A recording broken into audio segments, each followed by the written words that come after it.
आशीर्वाद एक आवश्यक विषय वाणीपीडिया से जीव और देवता दोनों ही भगवान की इच्छा के अधीन है। इसलिए जीव अपनी इच्छा से देवता की पूजा नहीं कर सकता, न ही देवता सर्वोच्च इच्छा के बिना कोई आशीर्वाद दे सकता है। जैसा कि कहा जाता है, भगवान की इच्छा के बिना घास का एक तिनका भी नहीं हिलता। आमतौर पर जो व्यक्ति भौतिक संसार से परेशान होते हैं वे देवताओं के पास जाते हैं, जैसा कि वैदिक साहित्य में उन्हें सलाह दी गई है।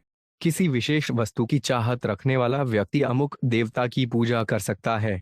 उदाहरण के लिए, एक रोगी व्यक्ति को सूर्य देवता की पूजा करने की सलाह दी जाती है। शिक्षा चाहने वाला व्यक्ति विद्या की देवी सरस्वती की पूजा कर सकता है और सुंदर पत्नी चाहने वाला व्यक्ति भगवान शिव की पत्नी देवी उमा की पूजा कर सकता है।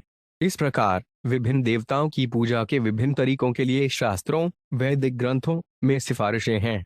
और क्योंकि एक विशेष जीव एक विशेष भौतिक सुविधा का आनंद लेना चाहता है, भगवान उसे उस विशेष देवता से आशीर्वाद प्राप्त करने की तीव्र इच्छा के साथ प्रेरित करते हैं और इसलिए वह सफलतापूर्वक आशीर्वाद प्राप्त करता है।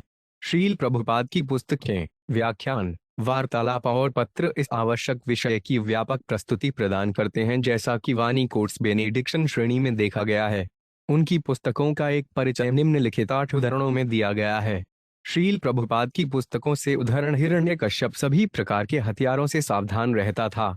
वह सभी प्रकार के समय, स्थान और देशों से बचता था क्योंकि उसे किसी अन्य देश में किसी और के द्वारा मारे जाने का डर था।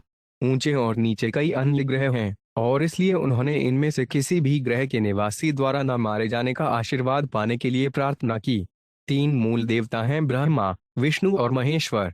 हिरण्यकशिपु जानता था कि ब्रह्मा उसे नहीं मारेंगे, लेकिन वह यह भी चाहता था कि भगवान विष्णु या भगवान शिव उसे न मारें।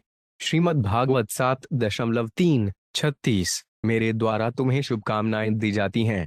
हे ब्रह्मा, तुम मुझसे सभी वरदानों के दाता, वह सब कुछ मांग सकते हो जो तुम चाह सकते हो। आप जान सकते हैं कि सभी तपस्याओं के परिणाम के रूप में अंतिम आशीर्वाद मुझे बोध द्वारा देखना है। सर्वोच्च सत्य की अंतिम प्राप्ति भगवान के व्यक्तित्व को जानना और आमने सामने देखना है। अवैयक्तिक ब्रह्म और भगवान के व्यक्तित्व की स्थानीयकृत परमात्मा विशेषताओं की प्राप्ति अंतिम अनुभूति नहीं है। श्रीमद् भागवत 2.9:21 हिरण्यकशिपु ने ब्रह्मा को संतुष्ट करने के लिए कठोर तपस्या की और इस प्रकार अमरता का आशीर्वाद प्राप्त किया।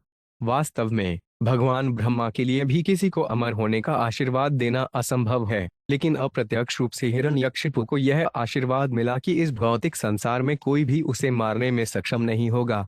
दूसरे शब्दों में, क्योंकि वह मूल रूप से वैकुंठ धाम से आया था, उसे इस भौतिक संसार में किसी के द्वारा नहीं मारा जाना था। श्रीमद् भागवत 3.17:19 एक भक्त किसी से शत्रुता नहीं करता है, लेकिन यदि कोई उसका शत्रु बन जाता है तो वे व्यक्ति भगवान के द्वारा परास्त हो जाएगा, भले ही उसे अन्य स्रोतों से कितना भी आशीर्वाद प्राप्त हुआ हो। हिरण्यकशिपु निश्चित रूप से अपनी तपस्या के फल का आनंद ले रहा था, लेकिन यहाँ भगवान कहते हैं कि जैसे ही उसने प्रहलाद महाराज के कमल चरणों में अपराध किया, वह नष्ट हो जाएगा। श्रीमद् भागवत 7.4:28 इसलिए एक भक्त का कर्तव्य भगवान से आशीर्वाद के रूप में क्लेशों को अनिच्छापूर्वक स्वीकार करना है। भीष्मदेव ने पांडवों को बिना किसी हिचकिचाहट के प्रशासन की जिम्मेदारी स्वीकार करने की सलाह दी थी। कुरुक्षेत्र के युद्ध के कारण गरीब प्रजा सुरक्षा से वंचित थी और वे महाराज युधिष्ठिर के सत्ता संभालने की प्रतीक्षा कर रहे थे। श्रीमद् भागवत 1.9:17 इसलिए एक शुद्ध भक्त सीधे देवताओं से आशीर्वाद नहीं मांगता है। उनका एकमात्र व्यवसाय भगवान के सर्वोच्च व्यक्तित्व की सेवा करना है। इस प्रकार उसे देवताओं द्वारा आपूर्ति की गई वस्तुओं की कभी आवश्यकता नहीं होती। श्रीमद् भागवत 4.19:40 एक जिम्मेदार राजा अपने नागरिकों के लिए सदैव सुलभ रहता था। आमतौर पर नागरिक, बड़े और आम, सभी को राजा को देखने और उससे आशीर्वाद लेने की इच्छा होती थी। राजा यह जानता था और इसलिए जब भी वे नागरिकों से मिलता था तो वह तुरंत उनकी इच्छाओं को पूरा करता था या उनकी शिकायतों को कम करता था।